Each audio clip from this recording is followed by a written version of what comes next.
Hi నమస్తే welcome to Mara media. నేను మీ కేవీఆర్.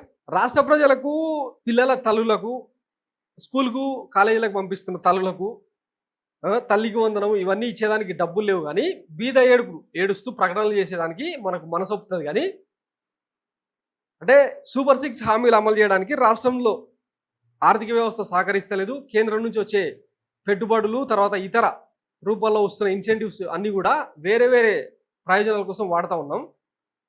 కానీ సంపద సృష్టి జరగలేదు కాబట్టి ప్రజలు అర్థం చేసుకోవాలి. ఇప్పుడు పైగా యుద్ధం వచ్చింది.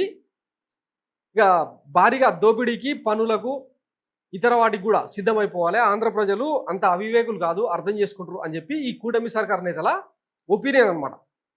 నిన్న ఒక స్టోరీ చేస్తే మంచి స్పందన వచ్చిందనమాట. అయితే ఇప్పుడు ఇదంతా ఎందుకు చెప్తున్నానంటే, పేద ప్రజలను వాళ్ళ సంక్షేమాన్ని ఎండబెట్టి మన కూటమి సర్కారు నేతలేమో ఎట్లా కులుకుతా ఉన్నారో ఇది ఒక పర్ఫెక్ట్ ఎగ్జాంపుల్ అనమాట. ఖజానా ఖాళీ, నీ సంక్షేమానికి పైసా లేదని చెప్పి చెప్తారే 172 కోట్లతో చంద్రబాబు గారు హెలికాప్టర్ కొనుగోలు చేశారట. మరి ఆయన విదేశ ప్రయాణాలు చేయాలి, ఎందుకంటే చాలా విజన్తో డెవలప్మెంట్ యాంగిల్లో పెద్ద ఎత్తున ఈ రాష్ట్రానికి బ్రాండ్ ఇమేజ్ తీసుకురావడానికి అమరావతిని అంతర్జాతీయ రాజధానిగా నిర్మించేందుకు ఆయన కాలికి బలపం కట్టుకొని తిరుగుతూ ఉన్న నేపథ్యంలో ఆయనకి ఇప్పుడు తక్షణ అవసరం విమానం కావాలి కాబట్టి కొన్నారు అని అనుకుందాం. మరి ప్రజలకి ఇస్తామన్న హామీల సంగతి ఏంది? అధికారంలోకి వచ్చి పట్టు అని ఏడాది కూడా కాలే, ఈ లోపే విమానం కొనుగోలు చేసేదాకా ఎదిగినరంటే మరి సంపద సృష్టి ఎవరికి జరిగింది? అన్నాడు కదా, సంపద సృష్టిస్తాం తమ్ముళ్ళు, దాన్ని ప్రజలకే పంచుతాం, ఒక అవకాశం ఇవ్వండి అని చెప్పే కదా అధికారంలోకి వచ్చింది. మరి ఎవరికి జరిగింది ఈ సంపద సృష్టి?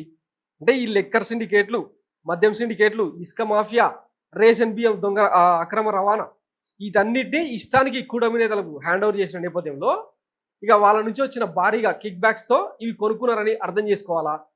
దీనికి ఏం సమాధానం చెప్తారు? పోనీ ఇప్పటికి బాబు గారు ఎక్కడికి పోయినా, చిన్నబాబు గారు ఎక్కడికి పోయినా, పవన్ కళ్యాణ్ గారు కూడా ఇప్పుడు ఎక్కడికి పోవాలన్నా ఎక్కే ఫ్లైట్ దిగే ఫ్లైట్ అన్నట్టే వ్యవహరిస్తూ ఉన్నారు. ఇట్లాంటి నేపథ్యంలో మరొక విమానం సొంతంగా కొనుక్కోవడం అవసరమా? మరి అదే ప్రయత్నంలో భాగంగా ప్రజలకు ఇస్తానన్న హామీలు, తల్లికి వందనం ఏమైంది? విద్యార్థులకు ఇస్తున్న ఫీజు రియంబర్మెంట్ ఏమైంది? రైతులకు ఇస్తామన్న రైతు భరోసా ఏమైంది? వీటికి మాత్రం డబ్బులు లేవు రాష్ట్ర ఖజానా దగ్గర. మనం కొనుక్కోవడానికి మాత్రం డబ్బులు వచ్చినాయి, సంపద సృష్టి జరిగింది. అమరావతి భూకుంభకోణంలో కిక్ బ్యాక్స్, కమిషన్లు, నిన్న మొన్న చూసినాం కదా. అమరావతిలో అంటే ఫ్లాట్లు రైతులకు కేటాయించేదానికి ఇక కమిషనరే నిర్ణయం తీసుకోవచ్చు అని ఒక కొత్త జీవో. అంటే ఇంకా దీని ద్వారా ఇంకా ఎన్ని రకాల కమిషన్లు గేట్లు ఎత్తుతామో ఇంకా ఆలోచించుకోవాలన్నమాట. ఇట్లా కూటమి అదే నేతలు మొత్తం 164 మంది, తర్వాత 21 మంది ఎంపీలు అందరూ వాళ్ళ సంపాదనలో ఎంత బిజీగా ఉన్నారో చూస్తూనే ఉన్నాం కదా. ప్రజలకు మాత్రం మింగం ఎతుకు లేదు, బొచ్చులో బిచ్చం కూడా పడే పరిస్థితి లేదు అనే స్థితికి ఈ పాలకులు తీసుకొచ్చారనమాట. వీళ్ళ విలాసాలు, వీళ్ళ కులాసాలు ఏమో ఇట్టున్నాయి.